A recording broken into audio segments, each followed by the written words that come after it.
what is the first thing that you ask someone when you get to know that they have had a baby? Is it a boy or a girl? When you're traveling or anywhere, you see someone with a child, what is the first question that you ask them? Is it a boy or a girl? Have you ever stopped to reflect as to why is it that we ask that question? Is it because we articulate and then communicate based on the gender of the child? It really makes me wonder, why is it that important to us? Well, let me clarify at the onset that I am not somebody who is an extremist in gender neutrality. However, I do want to give my child an environment that is free from gender stereotypes. And gender stereotypes do exist and are very real. So today, let me walk you through a few common stereotypes and what we can do in order to be rid of them. So the first gender stereotype is that men are from Mars and women are from Venus. Well, did you know that Mars is the Roman god for war and Venus was the Roman goddess for love? Many neurologists and scientists today argue that boys and girls are far more alike than they are different. But studies show that they are treated entirely differently from the moment that they are born. So parents tend to spend more time talking to girls. They spend longer trying to comfort them, but they are okay with boys playing farther away from themselves than girls. Well, what we do is that we impose these gender stereotypes onto our children at a very young age, and then we reward them for the gender roles that we specify for them. I read a few studies that said that boys and girls are equally active when they are babies. However, boys tend to become far more active as they grow older because parents tend to encourage them to be sporty, whereas girls are urged to be patient and quiet. So in a way, the gender bias just fulfills its own prophecy. Now, when we talk about gender equality, the first thing that we automatically think is that this is about women empowerment. But this is not about women empowerment alone. While gender neutrality is about letting girls be strong and independent, it is also about understanding men and helping them express their emotions and understand their feelings. Did you know that as per the data that is available, there are almost 2/3 of suicides that happen in the world being committed by men across all age groups, all over the world. In India, in 2015, there were 133,623 reported incidences of completed suicide, out of which 68% were committed by men. Masculinity plays a vital role in male suicides. There is a lot of pressure on men to be the breadwinners and to be the man of the house. So we ridicule men when they fail or if they do not match up to our standards. Is it not important to give the same kind of attention to boys when they are upset that we give to girls in order to counteract the assumption that girls are more emotional and boys are naturally braver? This will also help girls stand up and ask for equal rights and stop men from being too stoic from asking for help when they need it. The second gender stereotype that we face is that of appearances. Well, boys are supposed to be naughty. He is a typical boy What a smart boy. Versus, oh, she's so cute. Look at her. She looks like a princess, such a doll.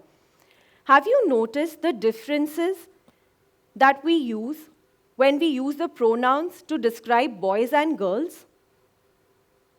Also, when we dress up girls in pretty dresses and shoes and compliment them on their looks, we are teaching them to put a lot of value on their appearances very early on in life. The third gender bias or gender stereotype is color preferences. So just close your eyes and imagine a baby girl. What is the image that comes to your mind? Is it that of a little baby in pink? Now close your eyes and think of a baby boy. Did you see a little baby in blue? So we tend to perceive the world in a certain manner, and we make children exactly like ourselves. At that age, children do not have any preferences for any color. So, girls can be strong and boys can be strong. Girls can be sensitive, boys can be sensitive. Girls can wear blue and boys can wear pink. And almost all children love glittery and shiny stuff. So my son once insisted that he wanted to buy this pair of pink sequined sandals. And I had to put my foot down and I said, no, you can't have it. So I do have my gender biases as well. I'm not completely devoid of them. But let me tell you of another incident. When my son last year, for Christmas, asked for a pink-colored car from Santa, and I searched high and low for a decent-sized pink-colored car. Can you believe me when I tell you that I could not find a single one, either online or otherwise? The only ones that were available were these small little dinky cars that my son did not want. So I eventually had to settle for a die-cast collector's model in a case for him. It is a very regressive step, in my opinion, that we impose our preferences on to children. If we have to empower our children, then we have to give them the choice to make their own choices and to take their own decisions. So, what is it that we can do in order to get rid of these gender biases? The first thing is language.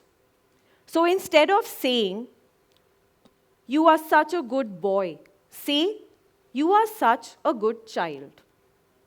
The second thing is that we need to remember that toys do not have a gender. The toys that children play with are very important to their cognitive learning, and they also aid in physical and psychological development of the child. So, blocks and board games help in spatial skills, and they also teach counting to children, whereas playing with dolls will help them explore nurturing and role-playing. So the kind of toys that children play with will have an effect on their interests, hobbies, and career paths. Now, there is a lot that I do and watch in my behavior and my language in order to make sure that my son Kahan is devoid of these gender biases and stereotypes. But what do I do when I take him outside?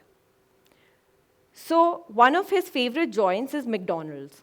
And every time we order a Happy Meal from McDonald's, we are invariably given the choice to choose from boys' toys.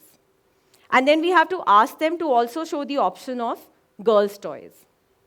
The other day, the cashier went as far as to tell my son not to choose certain toys because they were meant for girls. Let me tell you another incident. So my son and I were invited for a birthday party. And there was this little dollhouse and doll that I had bought as a gift for the child. When my son saw it, he insisted on having it for himself. So I was trying to come up with an excuse when my son's nanny started explaining to him how dollhouses and dolls were not meant for boys. Well, that made me think that maybe it was not such a bad idea to actually give a dollhouse to my son. Now, when I watch him play with the dolls and the dollhouse, I hope that this will transform into an enthusiasm for fatherhood or later on in life for household chores. The third thing is that we need to encourage boys and girls to play together. The fourth thing that we can do is to expose children to facets of life that challenge stereotypes. Now think back to the stories that you heard when you were children. Beauty and the Beast, Snow White and the Seven Dwarfs, Sleeping Beauty. Almost always there was a princess who was beautiful, who was waiting to be rescued by a knight in shining armor, or a prince who was just fair, handsome, strong, smart, while the princess was, well, beautiful.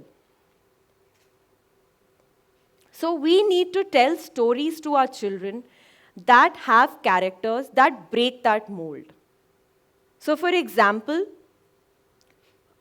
a character of a male dancer or a male nurse or a female mechanic or a female engineer, for instance. The fifth thing we need to do is to practice what we preach. So my son is growing up in a world where I don't think he will ever doubt whether a girl can grow up to become a doctor or if a man can become a dancer. He is not assigning gender roles right now because that is his reality. So we need to share household responsibilities and show mutual respect to children. Now here's another side. I have a friend who has a daughter, and her daughter loves to play with dolls. So she had been after my friend for a very long time for a pram for her baby dolls. And my friend, being this firebrand woman, had been trying to get her daughter to not ask for this pram because she wants to raise a strong, independent woman. So she wasn't getting her this pram. So my friend used these arguments. She said, well, don't you want to grow up to be an engineer or an astronaut or a doctor? Why don't I buy you Lego or a doctor's set instead? So this little girl turned around and told her mother that, Mama, I do want to grow up to become a doctor. But when I'm doing my work as a doctor, where is my baby going to be? So my friend eventually did buy her a baby pram for the doll. I am not saying that the gender-neutral movement means that we stop our girls from being feminine or that we stop our boys from playing with cars and trains. What I am saying is that we need to give our children the choice to decide for themselves what they want to do and what they like. So in the end, ask yourselves this. Are boys and girls different? Well, yes, sure. They are. But then, girls and girls are different. And boys are different. And men are not from Mars, and women are not from Venus. They are both right here on Earth as little boys and little girls. Thank you.